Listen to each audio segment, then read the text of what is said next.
Well, howdy folks. Welcome back to the old wood shop. Uh, Back here again in the lower level of the world headquarters building where we usually are. And again, as you might suspect, working solo. Still can't get a camera crew, so I'll be bouncing around here. And what I did do today is I put the camera on the other side. This is a piece we've been working on, and as of yesterday, I thought we were done. And I took a look at it this morning when I came down here, and it just doesn't look very, I don't know.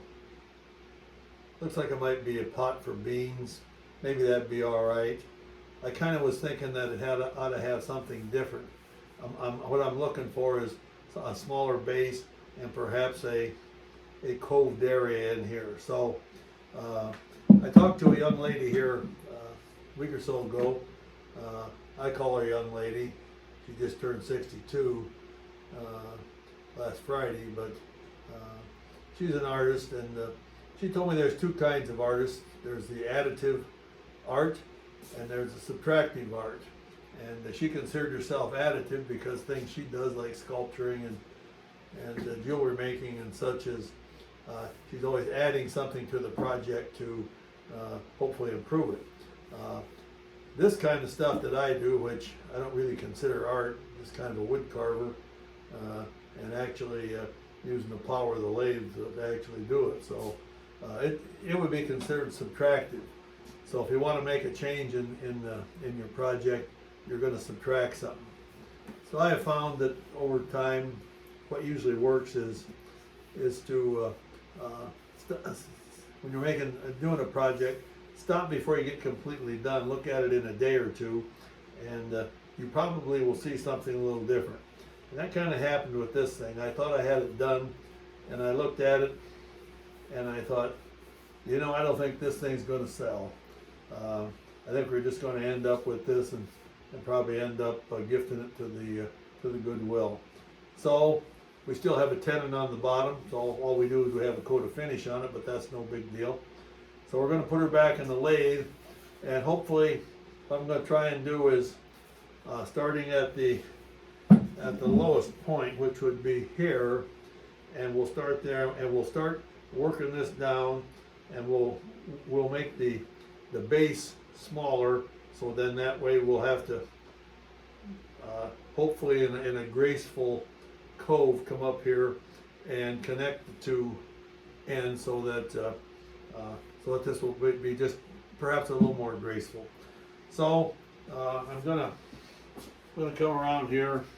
I have the camera set on the other side of the work this time, and I want to hopefully we'll get to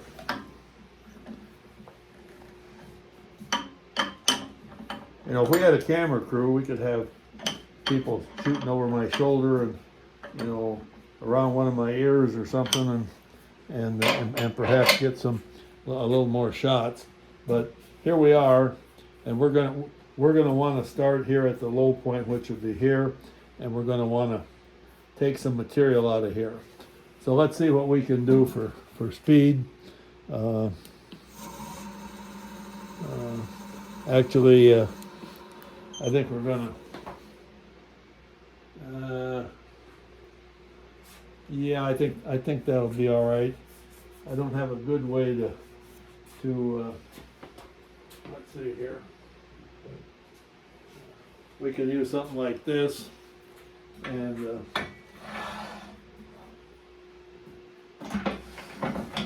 bring up the tailstock. I think we can do this.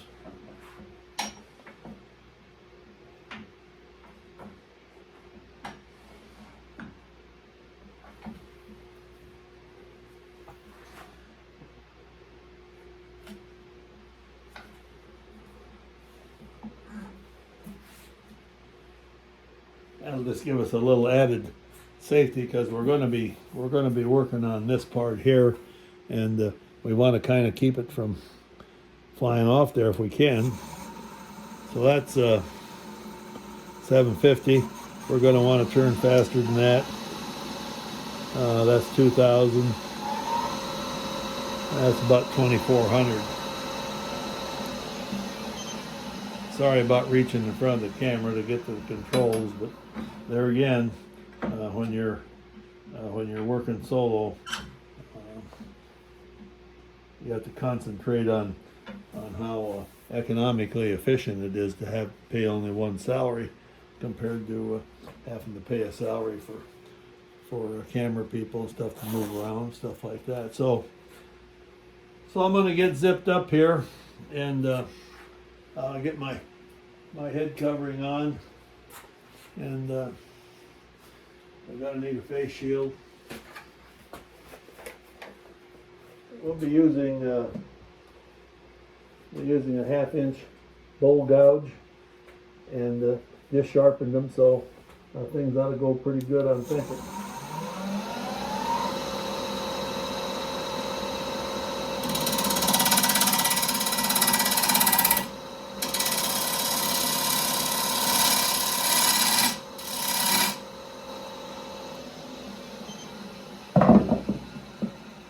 Should have my glove on, I guess.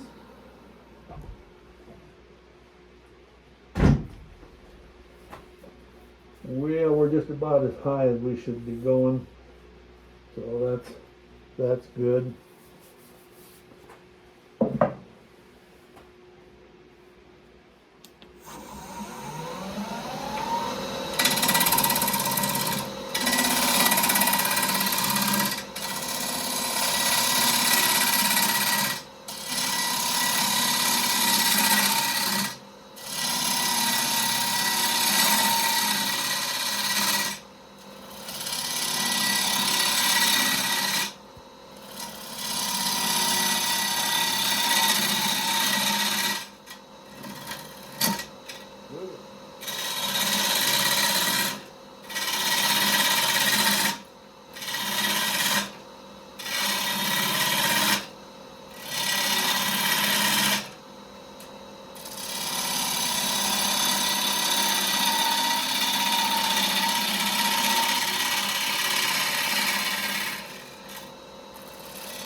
See what we're doing here, and this way the audience will kind of get to be judged here too, whether we're improving the situation or not. I don't know. Maybe we will, maybe we won't. I don't know if you can tell from that perspective. I don't think you can, but we're going to take a little more out of here, and we may work it up into here to make a little smoother transition.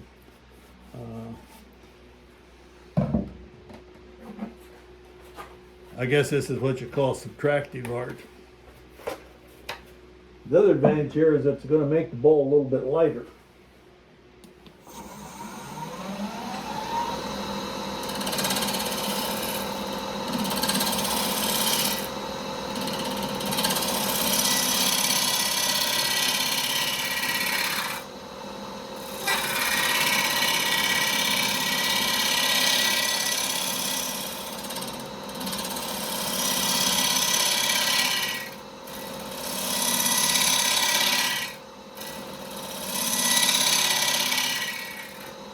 Problem here is, how do you know when they've taken off enough? And of course the answer is you don't.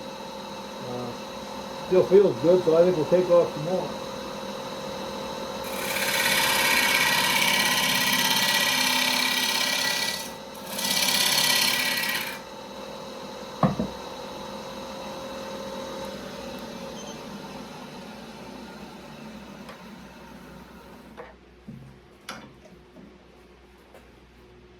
Now, I don't know if I like that any better than the other or not, to tell you the truth, but I think it's pretty much of a toss-up. Looks a little different. We're going to give this up on just a little bit higher, and I think we might come up here just a little bit more.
Now the other thing that we have to be cognizant of is that we've already done the inside.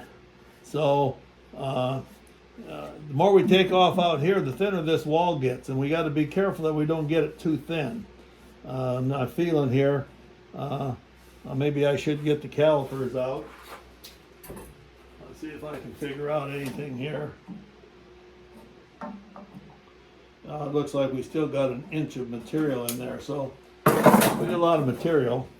If a guy thought that necking this in a little more would improve the appearance, I guess it could. I honestly don't know. So I'm going to continue and take a little more off this.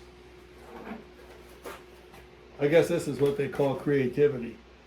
I don't know what the heck I'm doing, to be honest about it.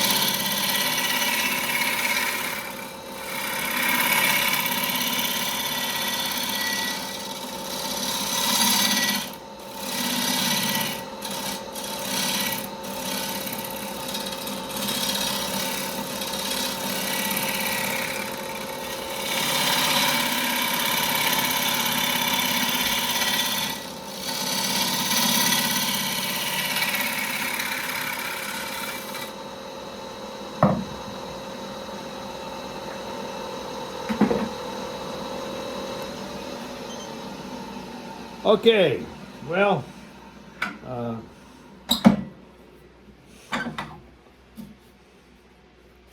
that's going to be about all the time we got for today. I'll try and play cameraman here and move this thing around a little bit.